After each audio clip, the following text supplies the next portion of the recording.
حبیب نے دیکھا ہانڈی خون میں تبدیل ہو گئی. بیوی نے کہا میں پہلے سمجھاتی تھی نا, نہیں مانتی تھی. اتنی دولت کی محبت ہے, سود سود بیاج بیاج کتنا کمایا, کوئی اولاد ہے نہیں, 5 ہوئے, گھر سونا سونا ہے, کچھ نہیں ہے, کیا کرو گی اتنی دولت. حبیب سدھرا, بچوں کی بات, فقیر کی بات, اور بڑی بات بیوی کی.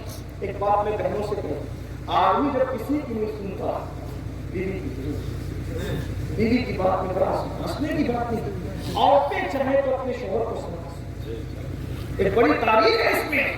ماں چاہے تو اپنے بچوں کو سنا. اللہ نے ماں کی زبان میں بچوں کے لیے تاثیر ہے, شوہر کے لیے بیوی کی زبان میں تاثیر ہے, باپ کے لیے بیٹی کی زبان میں تاثیر رکھی ہے, بھائی کے لیے بہن کی زبان میں تاثیر رکھی ہے.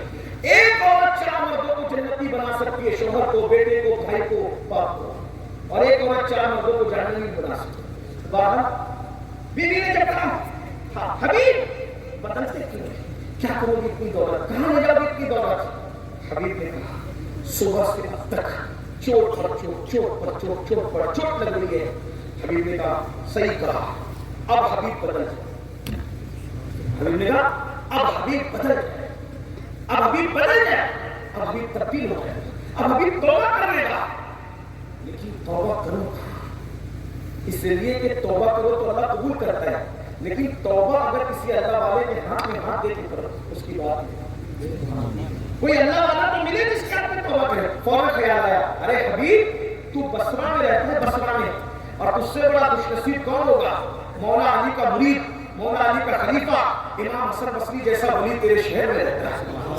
چلو انہیں کے ہاتھ میں توبہ کر لیتے ہیں. خدا کی شان, جب ان کی خانقاہ میں گئے تو دیکھا کہ محفل جمی ہوئی تھی, اور امام حسن بصری اپنی دھن میں کہہ رہے تھے لوگوں توبہ کرو, لوگوں توبہ کرو, لوگوں توبہ کر لو, اللہ کے قریب آ جاؤ. توبہ کرنے سے کیا ہوتا ہے, توبہ کرنے سے گناہ معاف ہوتے ہیں, توبہ کرنے سے غم دور ہوتے ہیں, توبہ کرنے سے جنت ملتی ہے, توبہ کرنے سے انسان اللہ کے نزدیک عزت والا ہو جاتا ہے, توبہ کرنے سے گناہ کا دفتر مٹا دیا جاتا ہے, توبہ کرنے والا اللہ کا محبوب بن جاتا ہے. توبہ توبہ توبہ کی خوب بات کر رہے تھے, اتنے کہتے کہتے کہنے لگے لوگوں کتنے بھی گناہ جاؤ توبہ کر لو, توبہ کر لو, توبہ کر لو.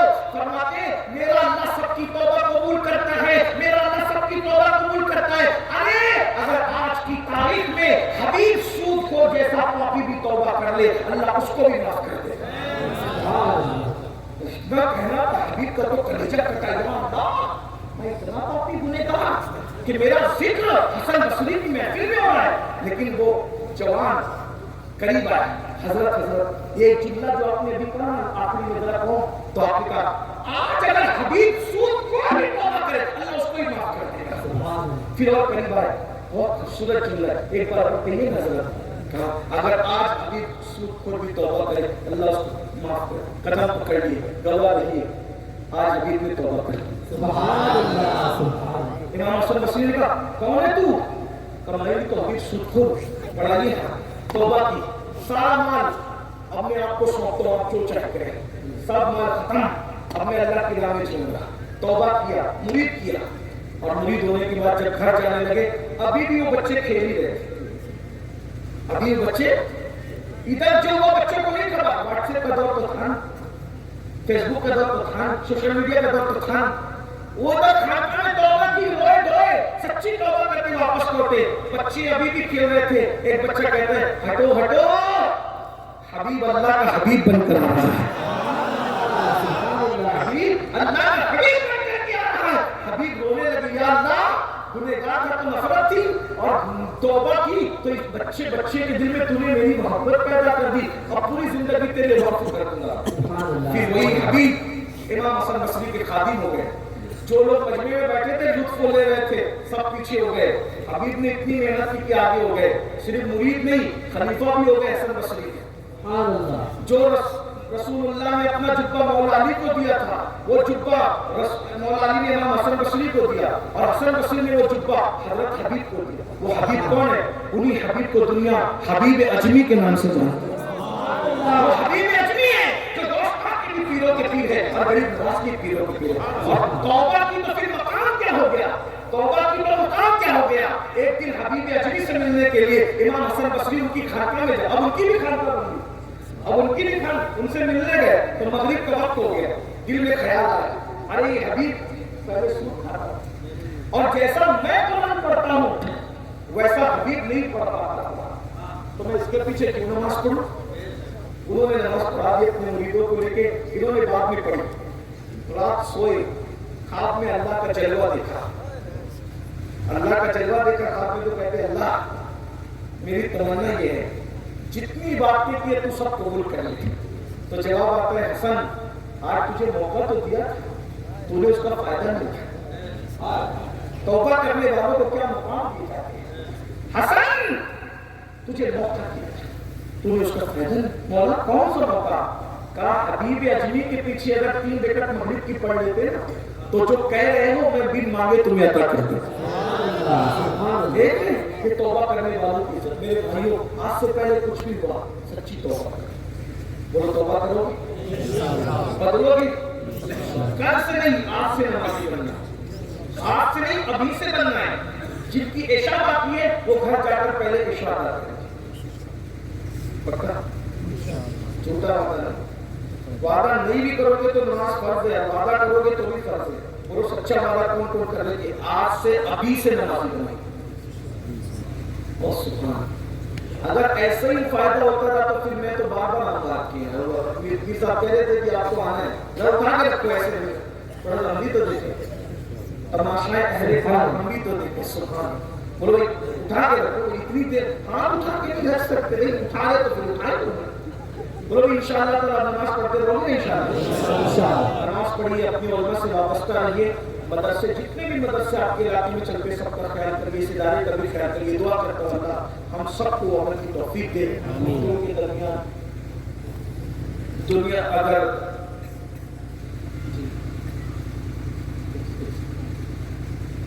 تو کیا کہہ رہا